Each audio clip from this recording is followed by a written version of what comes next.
It is time now for Media Watch, and I'm joined by James Creedon. Hi there, Hi, James.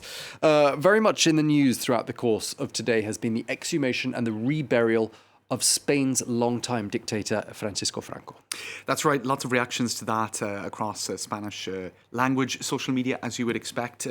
Various aspects of the day seem to irritate those who don't have fond memories of the Franco era or the man himself.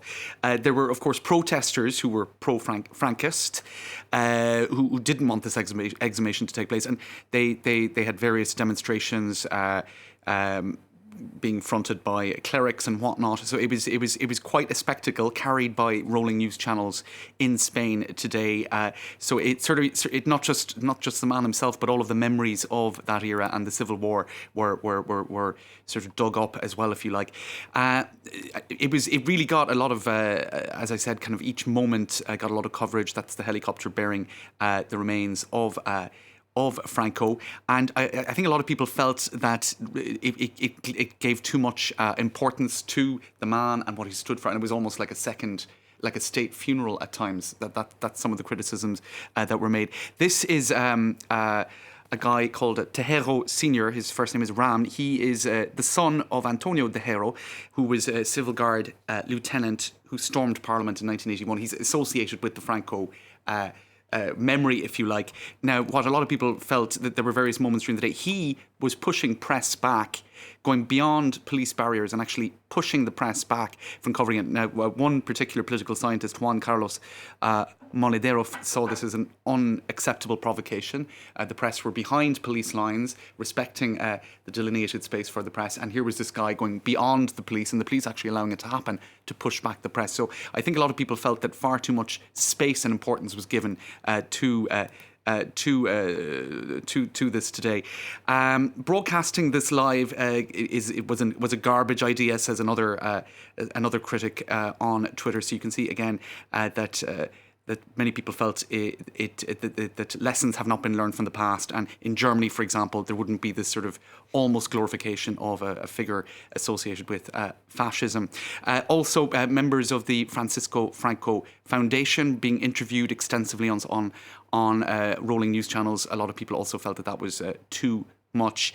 This is a Catalan independent profile on Twitter. Spanish military saluting the grandson of the fascist dictator Franco. This is happening today in Spain. For years we wanted him out of his mausoleum. Now that he's finally out, the move has become another state funeral for him. It's outrageous and shameful. Now, to counterbalance that somewhat, many did see it also as a symbolic but undeniable triumph for the socialist government of Pedro Sanchez. And he said today that the decision to move him marks an end to the moral insult that the public glorification of a dictator constitutes. We are taking another step towards a reconciliation that can only exist in the democracy and the freedom we all share. So anyway, it occupied an awful lot of space today in Spain and well beyond. Okay, and let's move to Lebanon quickly. Reactions there to the president's speech over the past week of protests. A lot of people felt that he did not seem to be in very good health at all. He's been in office for about 3 years. It seems that the rumours about Aoun's health are true. He is barely able to pronounce his words, says one. It's not live. The edits are clear. Another person saying it took him 8 days since the start of the uprising to speak.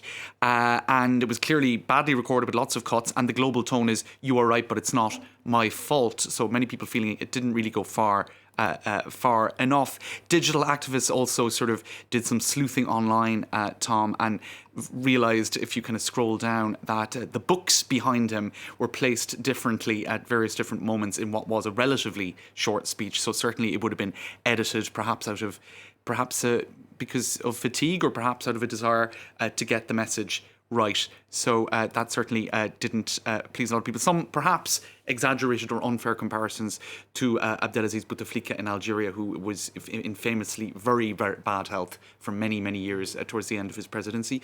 But of course, I think the comparisons probably, can't be pushed too far, even if a lot of the online activism and on the streets activism in Lebanon has taken some inspiration from the Algerian situation. All right, well, thank you very much indeed. From Media Watch, James Creedon. Thanks again.